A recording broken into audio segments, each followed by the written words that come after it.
There's something called as chitta. The memory part of the mind is of least importance. It's the chitta which is connected with the consciousness, which is most important.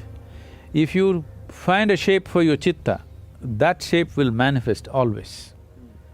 There's a beautiful incident. You heard of Andrew Carnegie.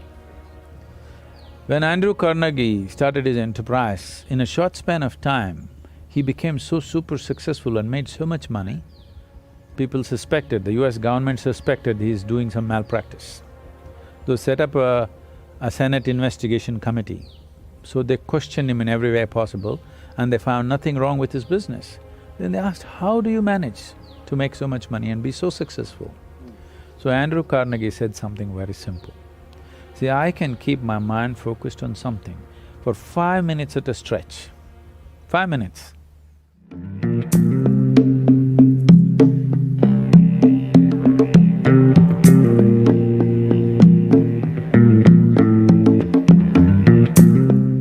If you're not paying attention to what I'm saying, would you know what I'm talking? No. That's so with every aspect of life, isn't it? Yeah. If you're not paying attention to it, you don't know what you're eating, you don't know what you're breathing, you don't know what's happening. Most people will not notice the fragrance of the flowers or anything, they're just walking through like rocks. Or let me say a bull because they want to, a bull is worshipped in the stock market. So, it's a evolutionary fallback. If you walk like a bull or a bear, it's an evolutionary fallback. You evolved to be a human being, taking millions of years, now you don't want to fall back. To be human means, what is unique about a human being is, we do the same things what the other animals do.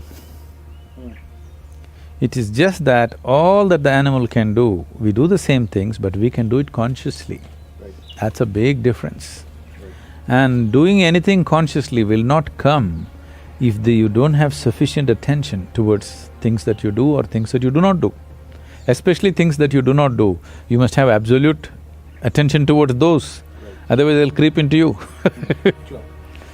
So this attention deficiency syndrome has happened because people's idea of education is information. Right now, the whole idea of human education system has become heaping you with information.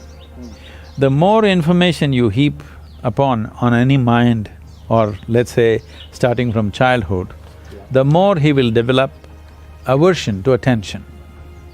Because without knowing anything, information gives you a false feeling that you know everything. This has become a fashion now. Today, if you're invited for a dinner party, you Google out information about the 100 billion galaxies, they've all been numbered and named and all that, okay? That 566BZ, that galaxy, about that you know some information. You Google out, get these 2 sentences out and go to the dinner party. Whoever talks to you, they say, how are you? Hey, do you know about this galaxy which is a trillion light years away, which is a BB whatever? And you talk about it, everybody thinks you're smart. There's a whole problem with the world right now. We're considering information, we're mistaking information for intelligence. An entrepreneur or anybody who wants to navigate through any situation needs intelligence, not just information. Information may be useful on the side, but it is intelligence which will allow you to navigate through a particular situation in a unique way, not the way somebody else is doing. We are mistaking information for intelligence. Once you heap yourself with too much information, now attention is a serious problem. Once you have no attention, once you have no ability to hold your attention, you have lost your ability to access your intelligence also. You will just churn out the information from memory. There's a beautiful incident. You heard of Andrew Carnegie.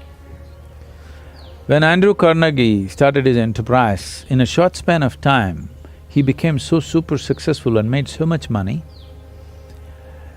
At that time, okay, this is not the age of Google or Facebook or Twitter where in 2 years they become multi-billionaires and all. Those days, People had to set up manufacturing this and that and make money which would take decades or generations. So this guy made so much money in a short span of time, people suspected, the US government suspected he's doing some malpractice. They set up a Senate investigation committee. So they questioned him in every way possible and they found nothing wrong with his business. Then they asked, how do you manage to make so much money and be so successful? So Andrew Carnegie said something very simple. See, I can keep my mind focused on something for 5 minutes at a stretch. 5 minutes. Can any of you do it? All the senators. They thought, what's the problem with 5 minutes? And he set up an experiment. They tried to keep their attention, they couldn't keep it for a few seconds. One moment here, one moment there, this is the fate of most human beings. So then he said, you should not be running United States. So, human ability, there's something called as chitta. There's a different… see, in English language, mind is mind. Largely you're considering the memory part of your mind as mind.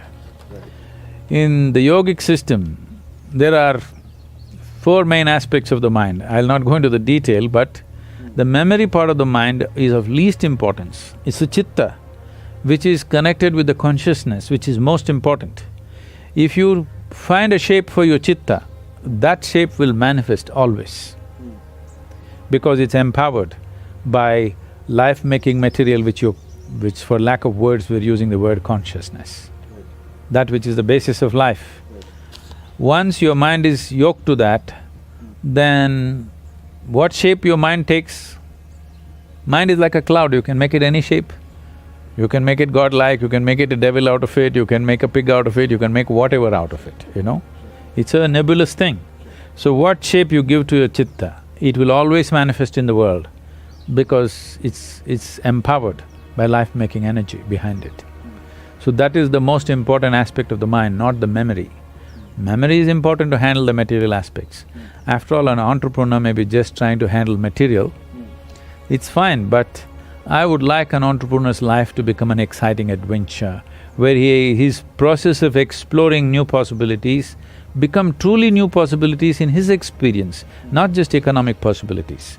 And that possibility is there in an entrepreneur's life, that he can turn his entrepreneurship into a spiritual possibility and a spiritual growth, or growth of the being itself, which I feel everybody should explore. That's why we're trying to bring a spiritual element. Success will come easy more than anything, because success will come easy not because of any magic, simply because you function at your full potential. With more information means something that is not yours, you attach it to your memory and identify yourself with it. The more you do that, the less effective you become. But right now, our whole idea of education is information, and there is internet. A 12-year-old child knows what is the name of the galaxy up there, a trillion light years away, which is not good for him. Because this is not knowledge, this is not of any usefulness, this is only for boastfulness. And above all, it'll take away your ability to pay attention, because the basis of attention is you realize that you do not know even a speck in the universe properly. In its entirety, you do not even know an atom. That's why you can pay attention. If you think, I know this, you cannot pay attention. It's the arrogance of information which will bring you attention deficiency.